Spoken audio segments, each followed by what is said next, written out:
You see, at the root of Enlightenment culture is the idea that you can pursue happiness.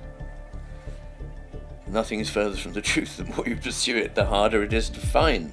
Making sense is taking a look at why we as a society are not thriving, why we should be thriving, and why we have an addiction to negativity and criticism, not only of other people, not only of our politicians, not only of our corporations, but also of ourselves. During the winter of 2015, we travelled to Scotland to ask renowned psychiatrist Dr Iain McGilchrist this question. Why do we continue to pursue incoherent policies of unlimited growth when we know they undermine the very fabric of our world? This has to do with the triumph of a certain way of thinking about our world, which is very skewed. It's very unusual. It's not recognized at any other time in history or by any other culture. What I want to do is to raise people's awareness of what it is they're missing, what it is their brains have been trained to stop them seeing.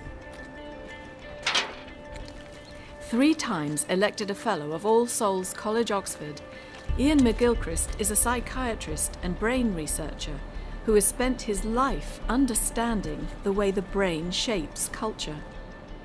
His acclaimed book, The Master and His Emissary, The Divided Brain and the Making of the Western World, has sold worldwide.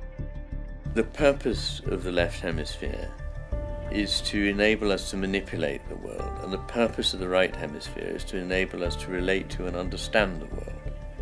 Now, what's happened is that we've ended up in a world in which everything is reduced to the agenda of the left hemisphere. Everything is about utility.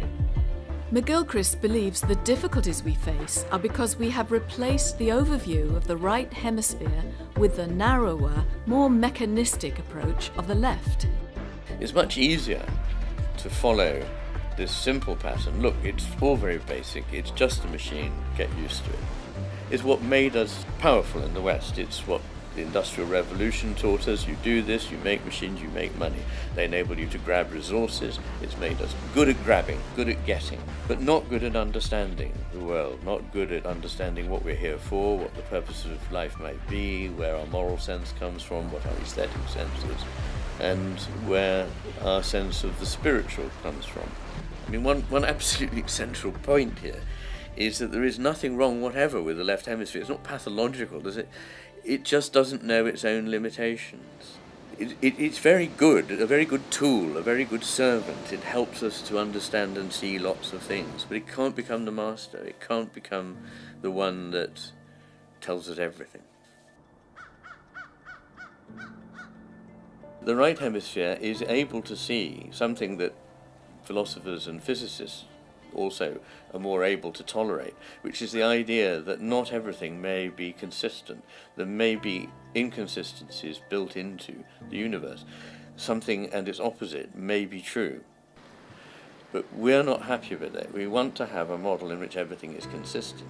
Now, if the left hemisphere and the right hemisphere are giving us aspects of reality that are not consistent, it's better to get rid of one than to try to juggle them and bring them together. That would take wisdom. That is, in a way, what wisdom is being able to synthesize things that look contradictory. You know, one of the reasons it's so hard to rehabilitate people after a right hemisphere stroke, so their left hemisphere still function, they can still speak and use their right hand. It's still very difficult to rehabilitate them because, amongst other things, they have no awareness of their own deficits. They think they're fine. They will deny a paralysis. It's that extreme.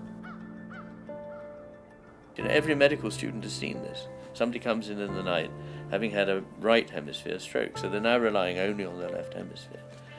And you say, how are you feeling? Well, I'm very comfortable, thank you very much. Well, that's good, you know. Any problems? No. Any problems specifically perhaps in moving your left arm, which after all is controlled by the right hemisphere? No. You can move it okay? Yes. Well, could you show me that? And they go, that. And you say, well, I'm sorry, I didn't see anything move. Did you see anything move? No. None of us here saw anything move. do that again. They go, there. You say, no, look, there's your arm, now move it for us. And they go, oh, that's not my arm, that belongs to the man in the next bed. Now, these are not people who are mad, but they simply can't accept that there's something very wrong. Long ago, it was obvious to people that different kinds of thinking, different kinds of truth, different kinds of standards of judgment needed to be applied in different areas. But increasingly, we're applying only one kind of criterion.